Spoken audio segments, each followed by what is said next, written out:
So we've got just a tremendous amount of energy right now built up around these ideas of that we're in a down cycle. There's a recession coming or something like that. And really what we've seen today is that it's really not a recession. It's not even a down cycle per se relative to 2019. What we've seen with 2022 and the digital health reset is that it is now more of a transition to above normal. So we're not at 2021 or 2020 when it was ridiculous. And we're not at 2019, we're above 2019. So this digital health reset is now looking at, and really the evidence is pointing toward having a lot of digital health technology solving major problems and doing it in a stepwise fashion so that it's not going to be overnight. It's going to be over the next 3 to 5 years. And we are seeing this digital transition of the healthcare economy and taking place.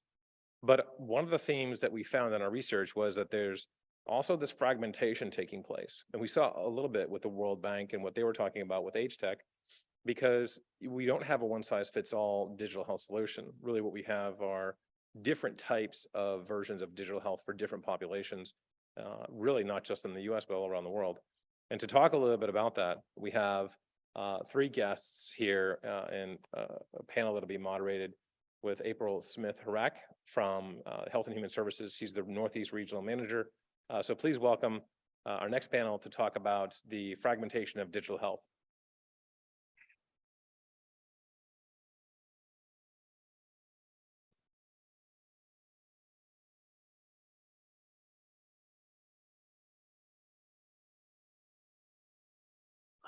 Thanks, Dan.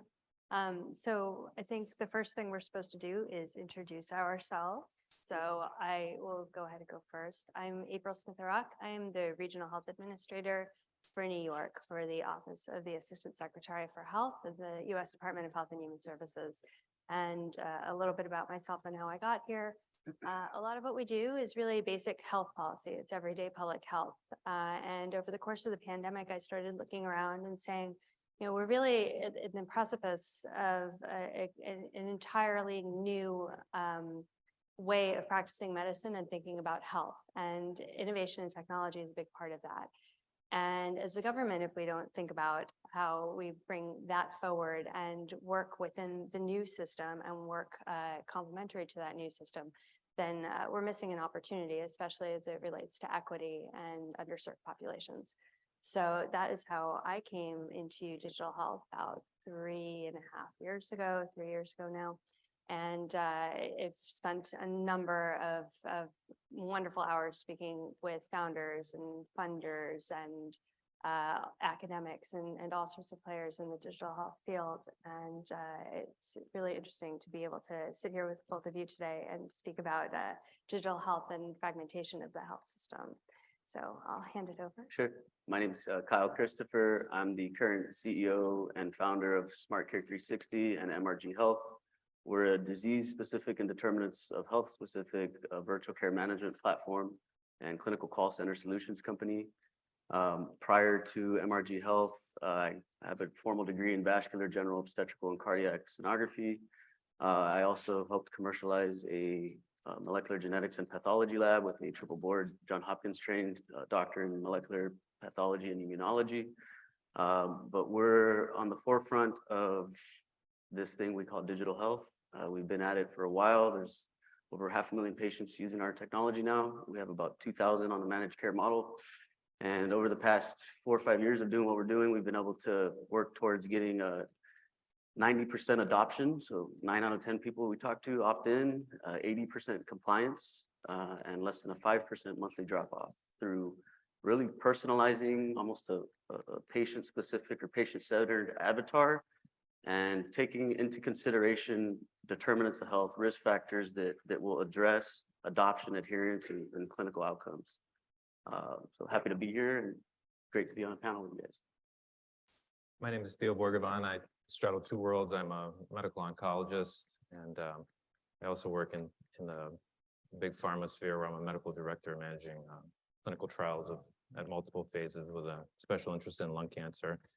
And I think I have a a special viewpoint when it comes to digital health and the lacks that we have within the healthcare system at a patient-based level, as well as at the clinical trial level as well.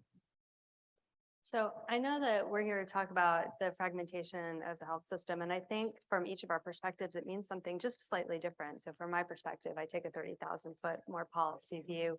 And when I think about the fragmentation of the system, I think more on a global level of a number of digital technologies, EMRs that don't necessarily speak to each other, data sets that don't line up, and overall lack of access for patients and a lack of clarity into their medical care and their data that relates to their health. But I think for each of you, it has slightly different meanings. So perhaps we could talk a little bit about that. Sure. I mean, the digital health space, as most of us probably know, is very fragmented, right? You have all these different chronic diseases, you have remote patient monitoring, you have chronic care management, you now have remote therapeutic monitoring. All these codes are time-based, so you're having to track time, billable instances. So it's like, how do you encompass all of the different diseases or all of the different virtual care fee-for-service opportunities in one platform? And I think that's what I define as solving the problem of digital health fragmentation, is a consolidation of one platform that has several of the different capabilities that a lot of them out there do.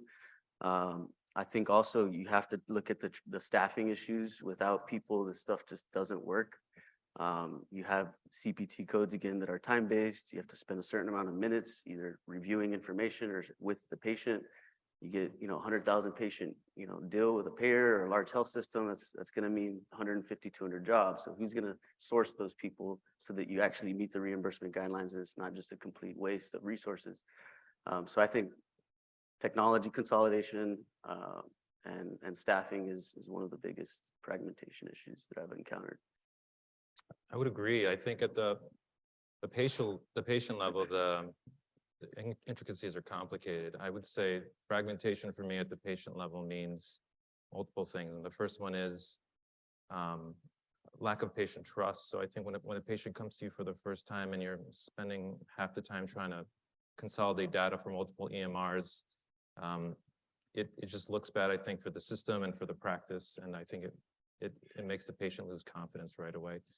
And second, I think it means not delivering the best care. I think that if we were to limit fragmentation, you could limit how many duplicate tests are run, for instance, or the need to run either certain pathology samples or certain panels of tests that haven't been run, or perhaps if they have been run already, what are the limitations of that? So having a full picture across at your level and across multiple EMRs right away in front of you, I think is absolutely key. And the last one is efficiency. I think if I were to sit down with the patient for the first time and the patient has been across multiple platforms, but I have all the data there in a digestible manner, it would make me extremely more efficient in regards to how I were to treat that patient going down the line. At a clinical trial level, we talked about health equality and access to not just medical care, but actual clinical trial care. I think there's a lot of underrepresented populations within the clinical trial world, and abating fragmentation on that level, I think, would allow more of these people to come into clinical trials. And that emboldens clinical trials, and I think it emboldens the outcomes if you were to more generally represent the population at large rather than a specific subpopulation. Incredible. And I think that, Kyle, you had another question about how we prevent abuse of the systems from this fragmentation. Yeah, I mean, one is just reporting standards. If you're billing these new CPT codes that have been around for a few years now, they're all time-based. There's a certain amount of billable instances. So I think, mandating more stringent reporting guidelines that tie to those billable encounters is one big way. I think really protecting the patient data, how many people actually read that terms of service agreement when you check that box, and right. Patients are skeptical in this day and age of digital health, and so making them feel comfortable that, hey, we're not going to go sell your data, we're using this to improve the program or to improve clinical outcomes or the overall experience, not to go sell it to big retailers or what have you, is another big way. And I think just, giving the technology companies the ability to really perform the services that they, or not the technology companies, but the services, the technology comes to perform the services that their systems are built for, and make sure that when doing that, that they have the proper workflows, protocols, things that the doctors are expecting, because if they don't feel comfortable, then they're not going to adopt it.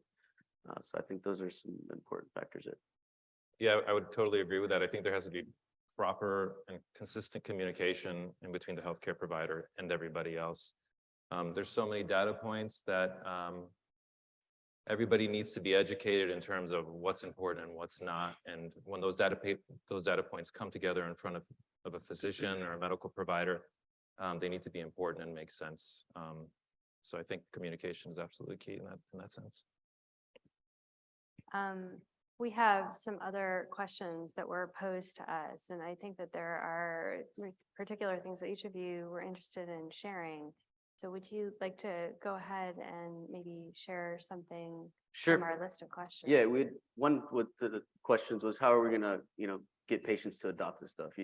If patients don't use this, we all lose, including the patient. And so I think it starts with just personalization. You have to take into consideration the fact that, determinants of health, or if someone has certain risk factors, for instance, transportation, or, they're not set up on food stamps, well, then you can't try and promote them to eat healthier if they don't have the resources to even get to the grocery store or even get the food that they need. So taking into consideration, those social determinants of health to really drive adoption, also making sure that the patient just understands what they're dealing with, and educating them on certain basic things that they might not have the right information on, really helps drive that adoption, because it makes them feel like you actually care and you're not just trying to put something else in front of them.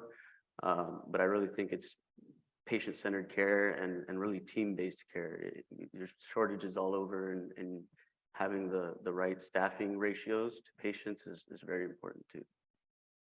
Absolutely. I think we spoke briefly backstage about knowing who your patient population is. If you're delivering a digital platform to, for instance, an oncology population, you're going to expect that the majority of your patients are going to be on the older side, many of which are just not comfortable with technology. And so if you have multiple layers, for instance, that require logging in or accessing your account, or the patient interacting with the system in multiple ways, you have to be able to tailor the software to the patient's skill level and to the patient's needs. So knowing your patient population is absolutely key when it comes to technology. Now, we really, as a federal government, promote what we call culturally and linguistically appropriate standards, class standards. And integrating that into digital modalities has been really interesting. And some of the types of adjustments that might need to be made in a digital environment are a little bit counterintuitive and sometimes surprising. But even down to sometimes the background color of a screen that may, for certain cultural groups, a particular color may be very off-putting and discourage them from engaging with the technology. So having the ability to address some of those different needs in a digitally competent way is really interesting for each of those populations. And it's also an interesting challenge to be able to accommodate all of those needs while reducing fragmentation. So it's more of an integrative while addressing needs than this program over here for this person and that program over there for that person. It makes it a little bit more challenging. I think it needs to be a balance. Kyle, let me know what you think, between patient accessibility and security. I think as we take away, for instance, these firewalls or these passwords to make the software more accessible, perhaps you lose a little bit of security. So it has to be a little bit of fine balance between both. Yeah, I mean, security is obviously, top priority when it comes to patient and just the data in general. You have to make it easy. If you're taking, vitals on remote patient monitoring, and a patient's having to pair their device and do all these different things in order to just get the reading in, they're probably not going to, be using it very long. So I mean, I think Bluetooth is kind of dead in digital health now. If you're not using cellular technologies, then you're kind of out of date, and that really drives adoption. We're at a point now where even if a patient doesn't have a smart device or they don't have Wi-Fi or internet, we can still see whether or not they took their vital or activity or certain things. Even if they don't have a Fitbit or a Apple Watch, they just need whatever device we're tracking their vitals with. And so that really gives us just more visibility and able to take more of a proactive preventative care or approach on the care instead of a reactive treatment-based approach when it's already too late. So I think that's, definitely security is important, but you also have to make it accessible. Right. And I think that we're just about out of time, but I wanted to see if we had any questions from the audience.